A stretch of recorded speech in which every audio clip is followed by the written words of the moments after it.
ফরাসি প্রেসিডেন্টকে মুসলিম বিশ্বের কাছে ক্ষমা চাইতে হবে বলছে লিবিয়া। এবার ফ্রান্সের কূটনীতিককে তলব করল ইরান। চীনকে ঠেকাতে যুক্তরাষ্ট্রের সঙ্গে গুরুত্বপূর্ণ প্রতিরক্ষা চুক্তি ভারতের।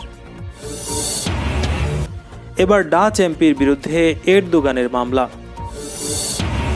ফ্রান্সের পণ্য বয়কটের ডাক, বাংলাদেশের বিক্ষোভ বিশ্ব মিডিয়ায়। ম্যাক্রনকে মুসলিম বিশ্বের কাছে ক্ষমা চাওয়ার আহ্বান জানালো লিবিয়া। নতুন অভিবাসী আইনে দেশভিত্তিক কোটা নির্ধারণ করেনি কুয়েত। এবং সৌদির কাছে অস্ত্র বিক্রিতে ফের আইনি জটিলতায় যুক্তরাজ্য।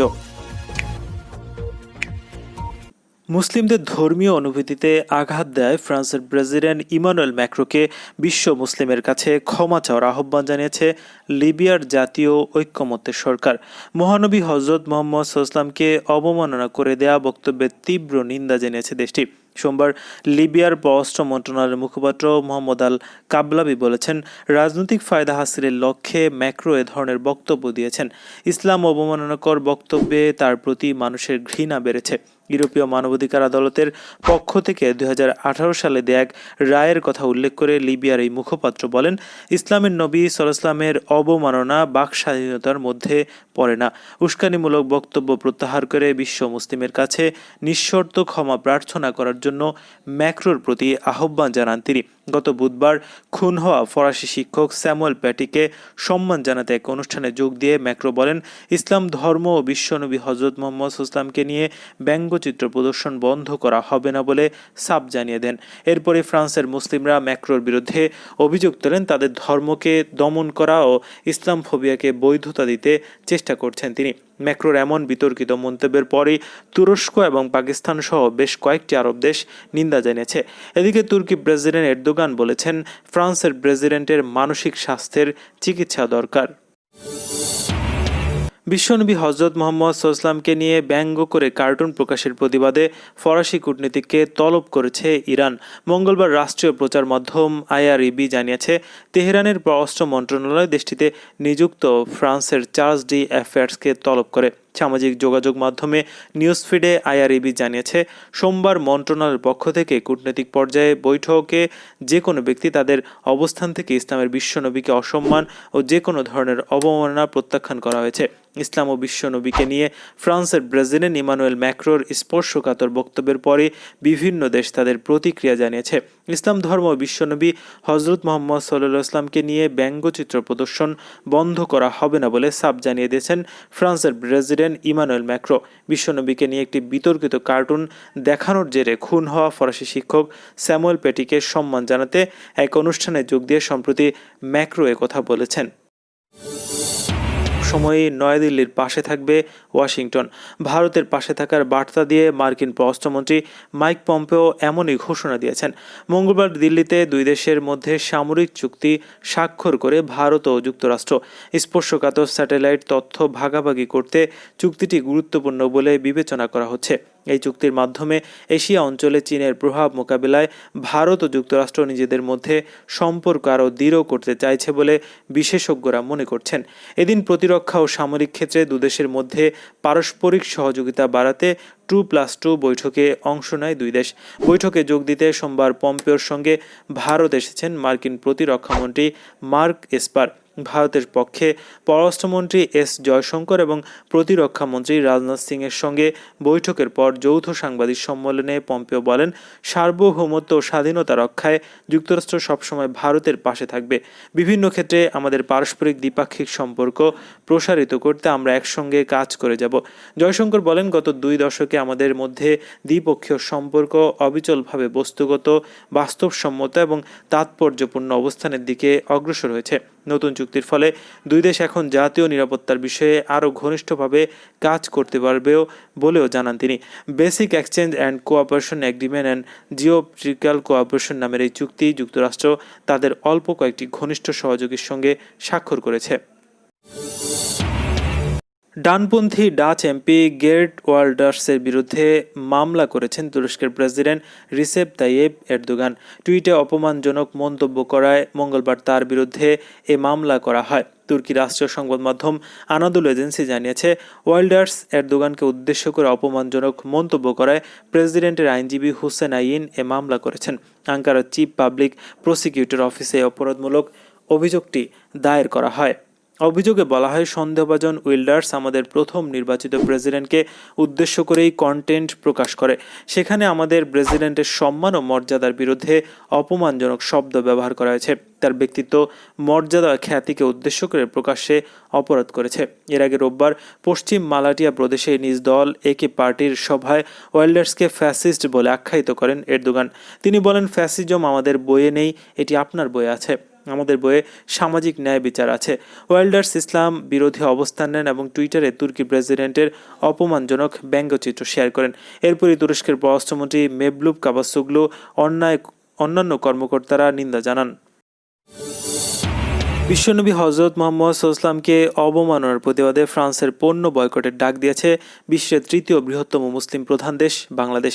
মহানবীকে নিয়ে ফ্রান্সের প্রেসিডেন্ট ইমানুয়েল ম্যাক্রোর বিতর্কিত মন্তব্যের পর সামাজিক যোগাযোগ মাধ্যমে প্যারিসের বিরুদ্ধে সরব হয় দেশটির নাগরিকরা। মঙ্গলবার তুরস্কের রাষ্ট্রীয় সংবাদ মাধ্যম আনাদোলুতে শিরোনাম করা হয়, ফ্রান্স বয়কটের আন্দোলন বাংলাদেশে গতি পেয়েছে।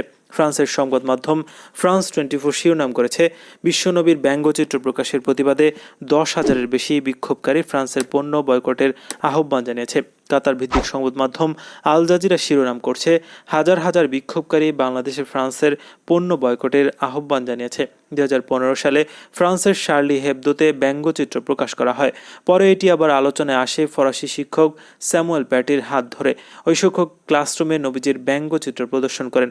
এরপরই গত সপ্তাহে এক মুসলিম তরুণ ওই শিক্ষককে খুন করে, যদিও পুলিশের গুলিতে ওই তরুণ নিহত হয়েছে। গত বুধবার খুন হওয়া ফরাসি শিক্ষক স্যামুয়েল প্যাটিকে সম্মান জানাতে এক অনুষ্ঠানে যোগ দিয়ে ম্যাক্রো বলেন, ইসলাম ধর্ম ও বিশ্বনবী হজরত মুহাম্মদ সাল্লাল্লাহু নিয়ে ব্যঙ্গচিত্র প্রদর্শন বন্ধ করা হবে না বলে সাফ জানিয়ে দেন তিনি। এরপরই ফ্রান্সের মুসলিমরা ম্যাক্রোর বিরুদ্ধে অভিযোগ তোলেন, তাদের ধর্মকে দমন করা ও ইসলামফোবিয়াকে বৈধতা দিতে চেষ্টা করছেন তিনি। বিশ্বনবী হজরত মুহাম্মদ সাল্লাল্লাহু অবমাননা করে দেয়া ফ্রান্সের প্রেসিডেন্ট ইমানুয়েল ম্যাক্রনের বক্তব্যে তীব্র নিন্দা জানিয়েছে লিবিয়া। দেশটির জাতীয় ঐক্যমত্যের সরকারের পররাষ্ট্র মন্ত্রণালয় এক বিবৃতিতে অবিলম্বে ম্যাক্রনকে বিশ্ব মুসলিমের কাছে ক্ষমা চাওয়ার আহ্বান জানিয়েছে। লিবিয়ার পররাষ্ট্র মন্ত্রণালয়ের মুখপাত্র মোহাম্মদ আল কাবলাবি সোমবার ত্রিপোলিতে বলেছেন, ম্যাক্রনের ইসলামী অবমাননাকর বক্তব্যে তার প্রতি মানুষের ঘৃণা বেড়েছে। তিনি দেশে রাজনৈতিক ফায়দা হাসিলের লক্ষ্যে এ ধরনের বক্তব্য দিয়েছেন। লিবিয়া এর মুখপাত্র ইউরোপীয় মানবাধিকার আদালতের পক্ষ থেকে 2018 সালে দেয়া এক রায়ের কথা উল্লেখ করেন, যেখানে বলা হয়েছে ইসলামের নবী সাল্লাল্লাহু আলাইহি ওয়াসাল্লামের অবমাননা বাকস্বাধীনতার মধ্যে পড়ে না। তিনি এই উস্কানিমূলক বক্তব্য প্রত্যাহার করে বিশ্ব মুসলিমের কাছে নিঃশর্ত ক্ষমা প্রার্থনা করার জন্য ম্যাক্রনের প্রতি আহ্বান জানান। এর আগে লিবিয়ার জাতীয় ঐক্যমত্যের সরকারের সর্বোচ্চ পরিষদ ম্যাক্রনের ইসলাম অবমাননাকর বক্তব্যের প্রতিবাদে ফ্রান্সের টোটাল কোম্পানিকে লিবিয়া থেকে বহিষ্কারের আহ্বান জানিয়েছে। একই সঙ্গে লিবিয়ায় আরও যেসব ফরাসি কোম্পানি কাজ করছে তাদের সঙ্গেও চুক্তি বাতিল করার আহ্বান জানিয়েছে এই পরিষদ। ফরাসি পত্রিকা শার্লি হেবদো সম্প্রতি মানবতার মুক্তির দূত বিশ্বনবী হজরত মুহাম্মদ সাল্লাল্লাহু অবমাননাকর কার্টুনগুলো পুনর্মুদ্রণ করছে। ফরাসি প্রেসিডেন্ট ইমানুয়েল ম্যাক্রন সব ধরনের গণতান্ত্রিক মূল্যবোধ ও কূটনৈতিক রীতিনীতির মাথা খেয়ে ঘোষণা করেছেন, তার দেশে এ ধরনের কার্টুন প্রকাশ অব্যাহত থাকবে। সম্প্রতি কুয়েত সরকার যে নতুন অভিবাসী আইন পাশ করেছে, তবে তা এখনই কার্যকর হবে না উল্লেখ করে দেশটিতে নিযুক্ত বাংলাদেশের রাষ্ট্রদূত বলেন, পুরো প্রক্রিয়াটি সম্পন্ন করতে 5 বছর সময় লাগবে এবং এখনও দেশভিত্তিক কোটা নির্ধারণ করেনি কুয়েত সরকার। রোববার কুয়েতের মিসিলায় বাংলাদেশ দূতাবাসে মিশরাই সমিতির নেতাদের সঙ্গে সৌজন্য সাক্ষাৎ ও মতবিনিময়কালে নবনিযুক্ত রাষ্ট্রদূত মেজর জেনারেল মোহাম্মদ আশিকুজ্জামান এসব কথা বলেছেন। রাষ্ট্রদূত বক্তব্যে বলেন, কুয়েত সরকার শিগগিরই বাংলাদেশ সহ নিষিদ্ধ 34টি দেশের সঙ্গে আন্তর্জাতিক ফ্লাইট পরিচালনার উদ্যোগ নিয়েছে। নিষিদ্ধ তালিকাভুক্ত দেশগুলোর করোনা পরিস্থিতি বিবেচনা করে উচ্চ ঝুঁকি দেশ এবং স্বল্প ঝুঁকি দেশ এই দুই ভাগে ভাগ করা হবে। মেজর জেনারেল মোহাম্মদ আশিকুজ্জামান বলেন, উচ্চ ঝুঁকিতে থাকা দেশের নাগরিকদের 3 বার করোনা পরীক্ষা করতে হবে। প্রথমে নিজ দেশ হতে আসার সময় PCR সনদ নিয়ে আসতে হবে, দ্বিতীয়বার কুয়েত এয়ারপোর্টে পৌঁছানোর পর এবং তৃতীয়বার 7 দিনের বাসায় অথবা প্রাতিষ্ঠানিক কোয়ারেন্টাইন শেষ হওয়ার পর। 2 বার করোনা পরীক্ষা করা হবে স্বল্প ঝুঁকিতে তালিকায় থাকা দেশের নাগরিকদের। প্রথমে নিজ দেশ হতে আসার সময় PCR সনদ নিয়ে আসতে হবে, দ্বিতীয়বার কুয়েত এয়ারপোর্টে পৌঁছানোর পর বাসায় অথবা প্রাতিষ্ঠানিক কোয়ারেন্টাইনে থাকতে হবে। আর এসব পরীক্ষা ও কোয়ারেন্টাইন খরচ আগত যাত্রীকে বহন করতে হবে। এক্ষেত্রে যখন ফ্লাইট চালু হবে তখন যাদের আকামার মেয়াদ শেষের দিকে সেসব প্রবাসীদের আগে ফ্লাইটে নিয়ে আসার প্রস্তাব দেওয়া হয়েছে। সৌদি আরবের কাছে আবারও অস্ত্র বিক্রি নিয়ে ব্রিটিশ সরকারের সিদ্ধান্ত বিচার বিভাগীয় পর্যালোচনায় আবেদন করছে এর বিরোধীরা। The campaign against arms trade বলছে, সৌদি আরবের কাছে অস্ত্র বিক্রি ইয়েমেনে চলমান সহিংসতা দীর্ঘস্থায়ী করবে এবং এতে ধ্বংসযজ্ঞ আরও বাড়বে। দারিদ্র্যপীড়িত ইয়েমেনে দীর্ঘদিন ধরে চলা যুদ্ধের এক পক্ষে রয়েছে সৌদির নেতৃত্বাধীন সামরিক জোট। ইতিমধ্যে এই সহিংসতার দেশটিতে হাজার হাজার নিরীহ মানুষ প্রাণ হারিয়েছে। গত মাসে জাতিসংঘের এক প্রতিবেদনে বলা হয়েছিল, ইয়েমেন যুদ্ধে জড়িত সশস্ত্র দলগুলো যুদ্ধাপরাধে সহায়তার কারণ হতে পারে। এছাড়া সেখানে গুরুতর আন্তর্জাতিক মানবাধিকার আইন লঙ্ঘনের নথিভুক্ত নিদর্শন রয়েছে বলেও জানিয়েছে সংস্থাটি। 2019 সালে জুনে সিএটিটের আরেক মামলায় ব্রিটিশ আপিল আদালত সৌদি আরবের যুক্তরাজ্যের অস্ত্র বিক্রিকে বেআইনি আখ্যা দিয়ে রুল জারি করেছে। ব্রিটিশ মন্ত্রীরা বেসামরিক মানুষের ঝুঁকি বিবেচনা না করে অবৈধভাবে অস্ত্র রপ্তানি চুক্তি করেছিলেন বলেও ঘোষণা দেয় আদালত।